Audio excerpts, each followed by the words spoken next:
Um certo dia, navios vieram do Oriente e descarregaram peças e peças de tecidos de algodão no porto de Liverpool.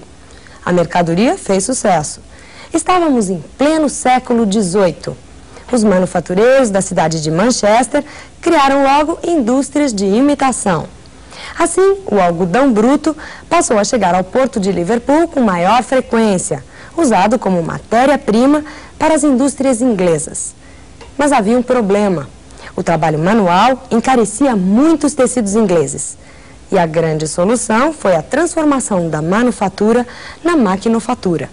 A Revolução Industrial começou assim, primeiro na Inglaterra, depois nos outros países europeus. Mas ela foi uma revolução com um significado muito maior, porque ela mudou a cara do mundo. Salve, Letícia. Salve, pessoal. Até agora, nós temos visto com vocês uma evolução sociopolítica da Europa dentro da história contemporânea. Ela se abre com a Revolução Francesa, depois nós vemos aí o Napoleão, a Europa em 1830, 1848, pós-Congresso de Viena, e também demos aí uma rápida olhadinha nas unificações da Itália e da Alemanha que a gente retoma na Primeira Guerra Mundial. Hoje, nós pegamos a nossa linha de tempo e voltamos um pouco atrás. Como assim? Agora a gente vai adentrar a história contemporânea pelo viés econômico, vendo com vocês aí aquilo que se costuma designar como sendo a primeira revolução industrial. Essa primeira revolução industrial, ela provoca aí uma série de celeumas, em primeiro lugar, no nosso próprio título, saber se efetivamente existiu uma revolução industrial. Nós entendemos revolução como sendo o aceleramento de transformações, quer dizer, uma evolução acelerada. Mas será que é só isso, uma aceleração das transformações, etc? Não. Além de uma evolução acelerada, uma revolução também se caracteriza por não apenas mudar personagens políticos, por não apenas fazer mudanças de fachada, mas por alterar a estrutura econômica, social, política, cultural, mental. Quer dizer, então uma evolução acelerada que altera diversas estruturas do nosso dia a dia, do nosso mundo. Se você for considerar a nível técnico, a Revolução Industrial efetivamente foi uma evolução. O que vem a ser literalmente a Revolução Industrial? A passagem daquilo que era o manufaturado para o maquinofaturado. Aquilo que era feito à mão passa a ser feito à máquina. A substituição da força motriz humana, animal, pela outra força motriz que vem a ser o vapor, mais tarde a eletricidade, as outras diversas energias. Se a nível tecnológico você tem uma evolução da manufatura para a maquinofatura, na realidade essa pequena transformação mudou o teu dia a dia, mudou o teu mundo. Exemplo clássico. Por que você está assistindo ao nosso programa hoje? Talvez até porque você esteja a fim de se informar mais um pouquinho, mas fundamentalmente porque você pretende prestar um vestibular. Para que prestar este vestibular?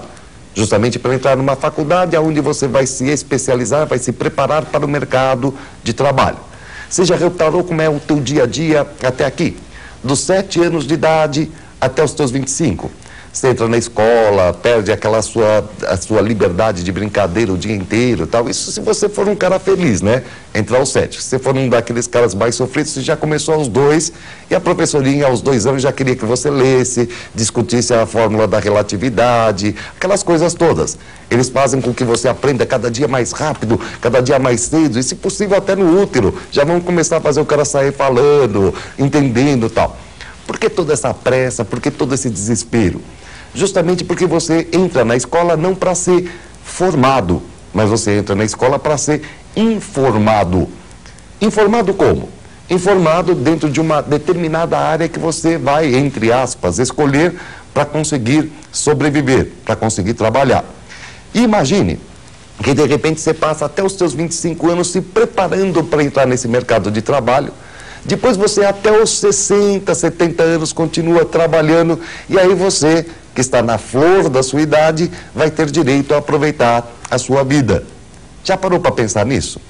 Já parou também para pensar que se você quisesse hoje, ao invés de estar lendo a tua apostila, você estava afim assim de sentar, almoçar, tirar uma sonequinha à tarde, depois da tarde você estava muito afim de jogar um videozinho, game, estava muito afim de pegar um cineminha, dar um passeio, mas você não faz isso por quê? Porque chega lá, final da noite, você está assistindo aquele último filme da televisão e tal, você começa a pensar, puxa, eu podia ter estudado química, ter visto história, ter assistido 3 vezes o vestibulando para gravar bem aquela lição que o Elu passou para a gente e tal, aquela coisa toda.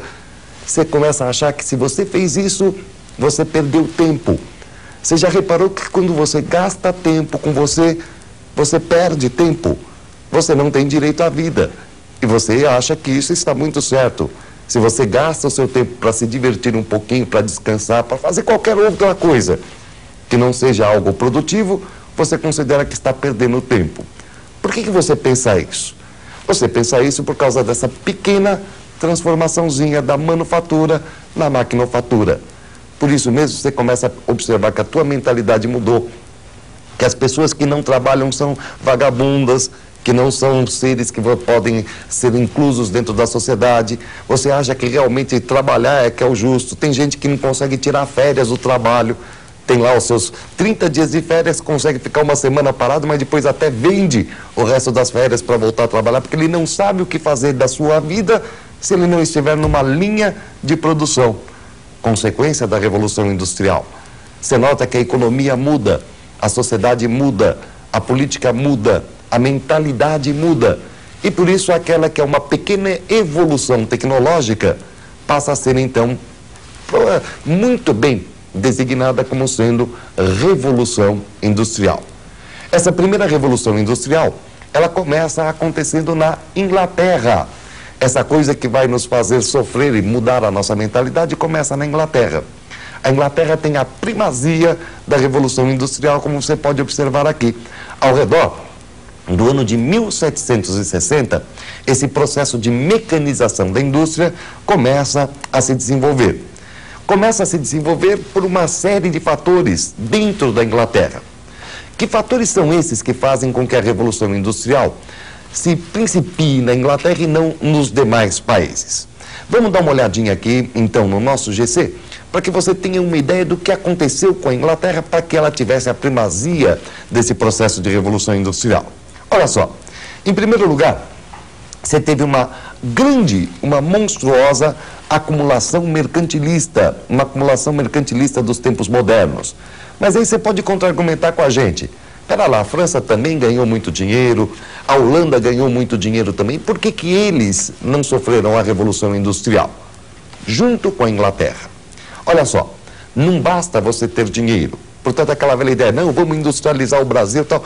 Revolução Industrial você não faz porque você quer, você faz quando pode e se você pode. Olha só a quantidade de fatores que nós temos aqui ainda para ver com vocês. Num segundo momento, a Inglaterra, gente, veja, já nos anos de 1688, 89, notem, 100 anos antes da Revolução Francesa, ela já tinha derrubado o seu absolutismo através da Revolução Gloriosa. Revolução Gloriosa que implantou ali aquilo que nós chamamos de liberalismo político, a monarquia parlamentar inglesa. Será que bastaria ter um governo liberal e muito dinheiro para sofrer a Revolução Industrial? Não. Existe até um sociólogo alemão chamado Max Weber que defende a ideia de que nos países protestantes o capitalismo se desenvolve muito mais rapidamente e são os grandes países dos dias de hoje. A gente até fica tentado a concordar com ele. Quando? Quando você olha para uma Holanda, quando você olha, por exemplo, para a própria Inglaterra, para os Estados Unidos, etc. Só que de repente você se depara com uma França católica, uma Itália católica. Isso complica um pouquinho. Porém, a gente deve sempre considerar este terceiro elemento aqui, gente. Olha, a ética protestante, que tirou aquela grande cisma sobre a riqueza, até então mal vista pelo cristianismo, tirou também aquele estigma do trabalho. Quer dizer, então, de repente, trabalhar passou a ser uma coisa legal. Olha só a mentalidade mudando, turma. Trabalho enobrece, especialmente aos patrões, aquela coisa toda, né? Trabalho enobrece. Você tem aí a riqueza perdendo aquele estigma de maldade, de te encaminhar para o inferno, graças à ética protestante, especialmente a ética calvinista.